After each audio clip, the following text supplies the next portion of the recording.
नमस्कार। News nation digital के इस खास एपिसोड घटना चक्र में आपका स्वागत है।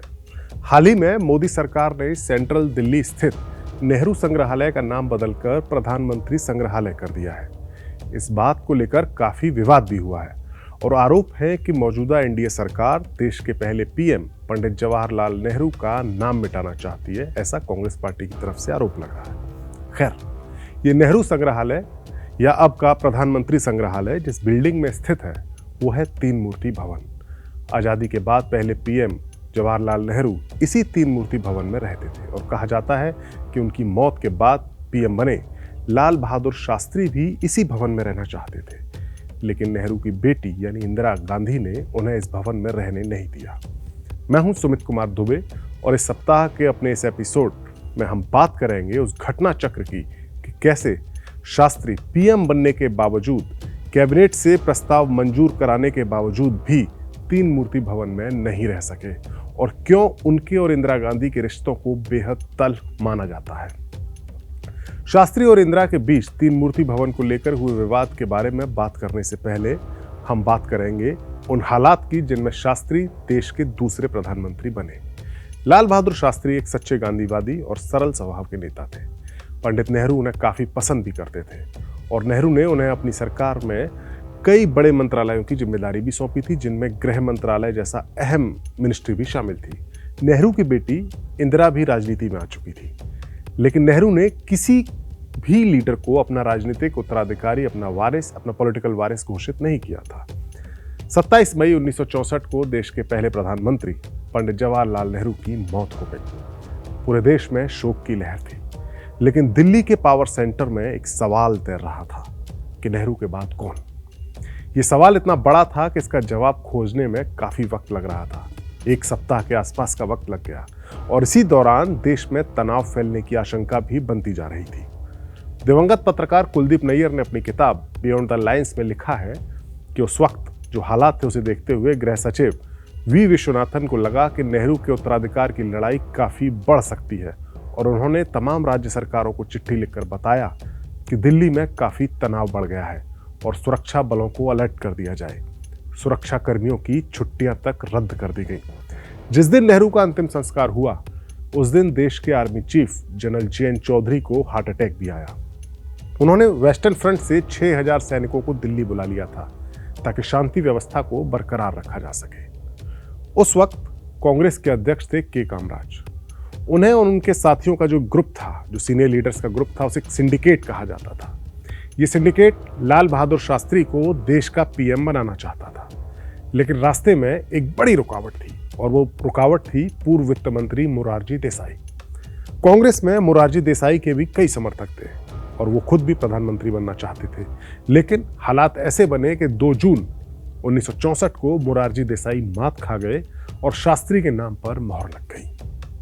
लेकिन कहा जाता है कि मोरारजी देसाई के अलावा शास्त्री की टक्कर इंदिरा गांधी से भी थी, जो बड़ी सावधानी के साथ वेट एंड वॉच की रणनीति का पालन कर रही थी। शास्त्री के पीएम बनने के बाद सवाल उठा कि अब वो कहां रहेंगे। आज के वक्त में 7 रेस कोर्स रोड या जो अब 7 लोक कल्याण मार्ग हो गया है जिसका नाम, वो भारत के पीएम का आधिकारिक निवास है, लेकिन उस वक्त तक ऐसा कोई नियम नहीं था, ऐसी कोई परंपरा नहीं थी। देश के पहले पीएम जवाहरलाल नेहरू कई सालों से ही तीन मूर्ति भवन में रह रहे थे। उनकी बेटी इंदिरा गांधी और उनके दोनों पुत्र राजीव और संजय भी उनके साथ ही तीन मूर्ति भवन में ही रहते थे। 30 एकड़ के भूभाग में फैले इस भवन को ब्रिटिश आर्किटेक्ट रॉबर्ट रसेल ने बनाया था, जिसे पहले फ्लैग स्टाफ हाउस और बाद में तीन मूर्ति भवन कहा जाने लगा। इस भवन में उस वक्त के आर्मी चीफ फील्ड मार्शल अचल लेक रहते थे। उन्हें कहीं और शिफ्ट करा दिया गया और ये भवन पीएम नेहरू का आधिकारिक निवास बना दिया गया आजादी के बाद। नेहरू की मौत के बाद 9 जून 1964 को देश के पीएम बने लाल बहादुर शास्त्री। वो खुद भी इस भवन में ही रहना चाहते थे क्योंकि उनसे पिछले पीएम नेहरू इस भवन में रहते थे, लेकिन उस वक्त इंदिरा गांधी यहाँ निवास करती थी।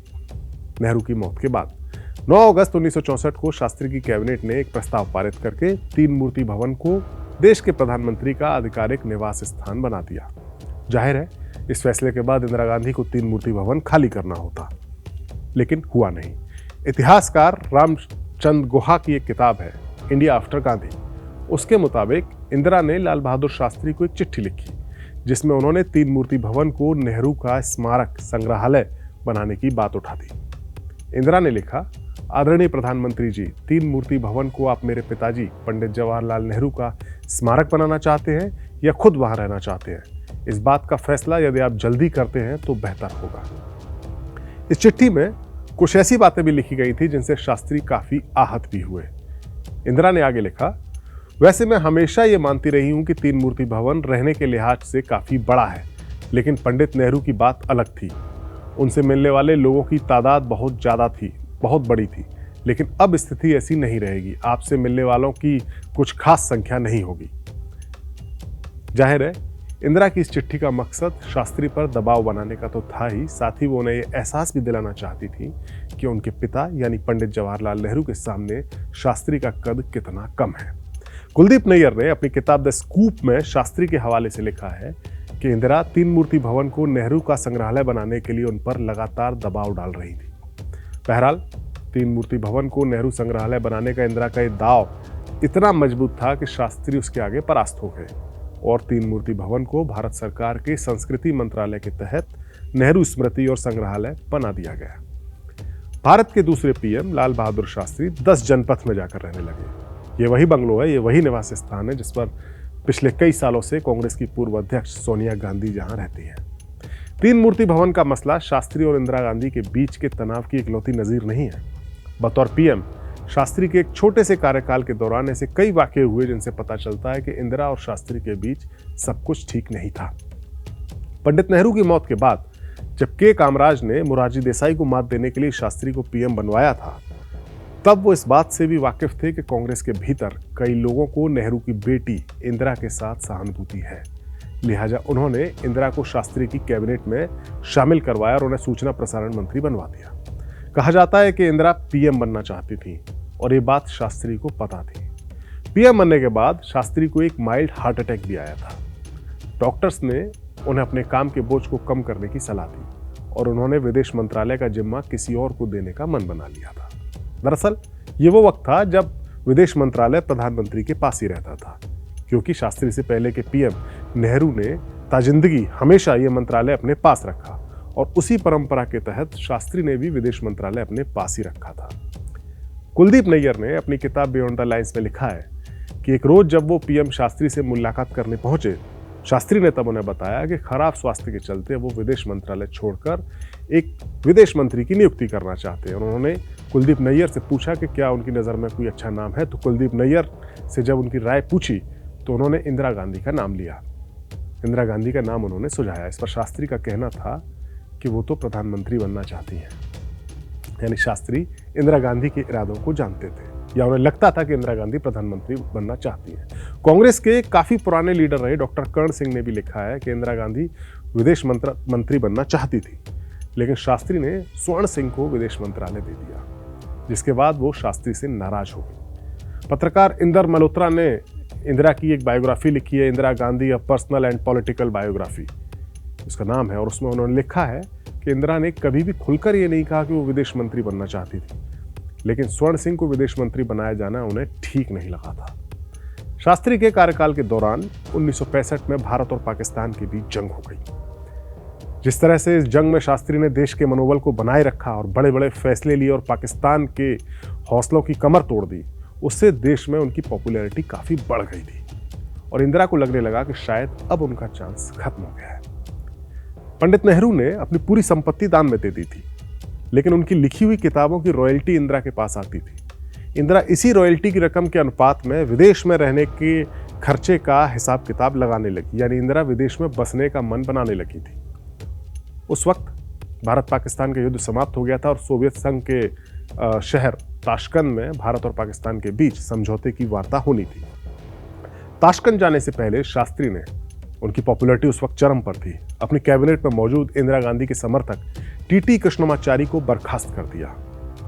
इंदिरा के लिए एक बड़ा झटका था और उन्हें लगने लगा कि शायद अगला नंबर उनका है, लेकिन होनी को तो शायद कुछ और ही मंजूर था। ताशकंद से लाल बहादुर शास्त्री जीवित वापस नहीं लौटे। के कामराज और उनके सिंडिकेट ने इंदिरा गांधी को देश का नया प्रधानमंत्री बना दिया।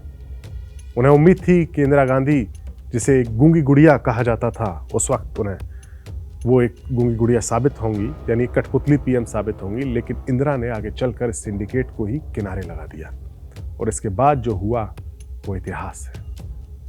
ये वीडियो आपको कैसा लगा, अपनी राय हमें जरूर बताएं। नमस्कार।